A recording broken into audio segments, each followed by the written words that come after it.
that principle.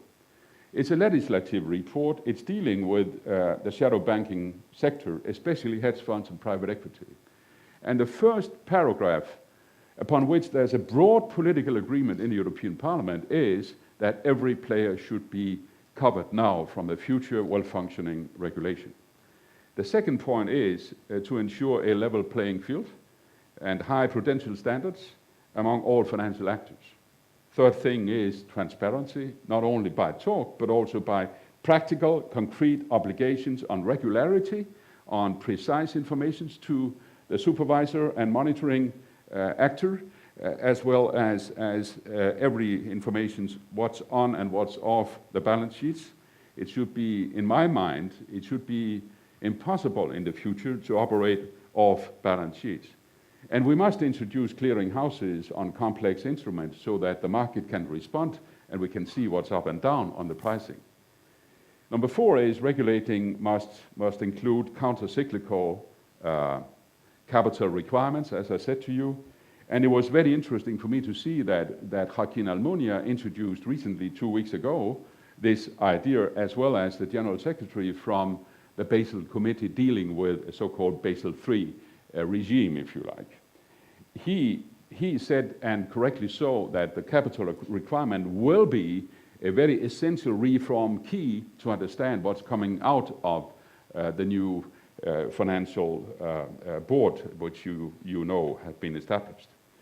The executive pay and remuneration should reflect the long-term performance and not the short-term, and it should be balanced in the sense that when things goes down, the bonus system goes down too, and when it goes up, of course, you relate to going up.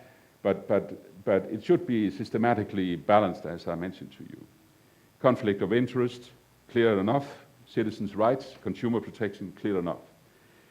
Time is running, so let me just end by mentioning 2 concrete things for you, which I expect will be reality on the short lane. The one is financial transaction tax. When I was Prime Minister in Denmark, I recall we had a United Nations Social Summit in 1995 in Copenhagen. All the leaders from the world were there. François Mitterrand stood up and said, "I think it's time to introduce the Tobin tax." And there was silence in the room. And there were many, but there was silence. Maybe he was a bit too early on his foot. But anyhow, he was right. Now, the problem with the Tobin tax is, if you don't know, the Tobin tax is a sort of tax on the volume of transactions on the financial market. And Tobin's idea was that if we could introduce such one, we could dampen the volume of useless, social useless activities, and we could get a new solidarity financial mechanism for the needs globally. Problem that he tried to separate between national and international transaction activities.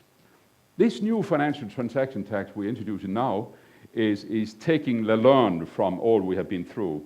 And we have today now, from the Austrian government, from the Greek government, and even yesterday we had the support of Prime Minister Gordon Brown.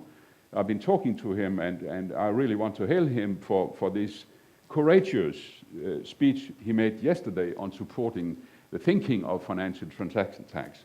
We also know that the German Social Democrats have presented it, and we know that Spain is considering it, as well as they are in France.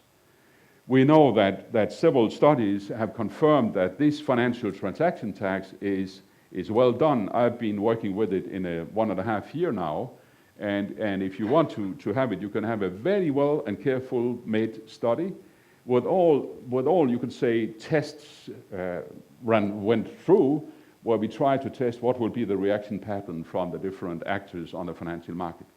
Purpose, 1, to obtain a better burden sharing of the consequences of such bubbles as the one we have now. The innocent people, wage earners, they pay 3 times now for this financial tax, for this financial crisis. Number 1, they lose their job. Number 2, they lose their saving. And number 3, they're getting bad services from the public sector due to bad public finances and thereby cuts. Instead, we should have a fair burden sharing, also with contributions from them, from the financial speculator side, who contributed to this crisis. The second effect is financial stability. You and I know that in a hedge fund, for instance, the machine is a machine-based, partly a machine-based system, where you buy and sell on small margins, thousands and thousands of times each day. That's in a sense okay, but it's not okay if it's creating a new bubble. That's why this financial transaction tax comes in and, so to say, cuts off part of the social useless activities.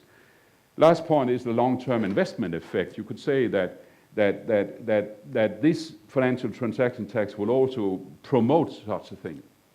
The most, for you, probably interesting thing is, what are you talking about in money, Poul? Well, an example. If you just, within the G20 club, take 0.05%, that is 0.1%, and introduce that on the volume of financial transactions, you could finance the Millennium Goals. And if you do it, if you look upon it in Germany, for instance, you could finance half of the deficit of the German budget for the time being.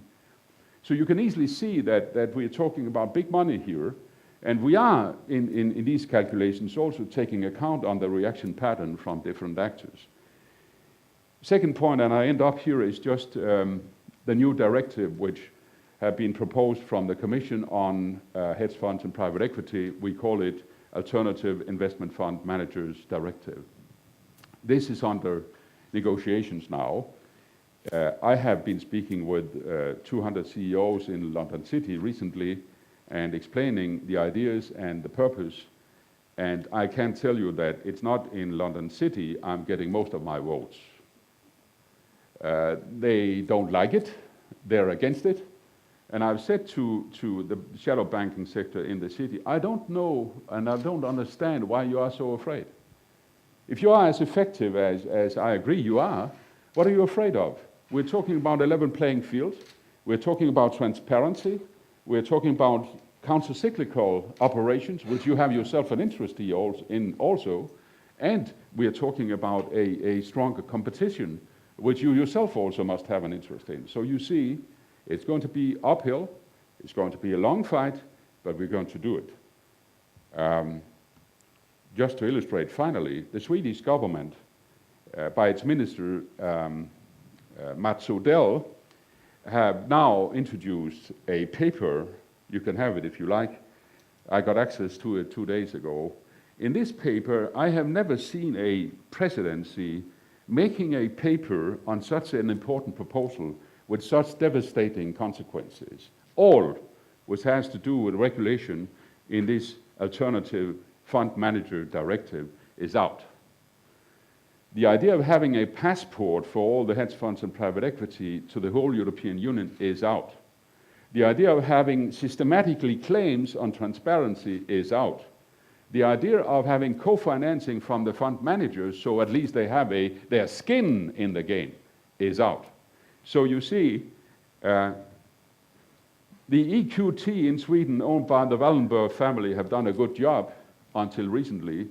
But I can assure you that we will, of course, insist that discussions, negotiations about these regulations have to be public, have to be transparent before we make up the conclusions.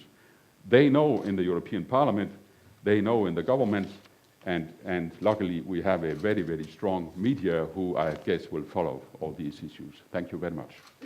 Super. Thank you so much.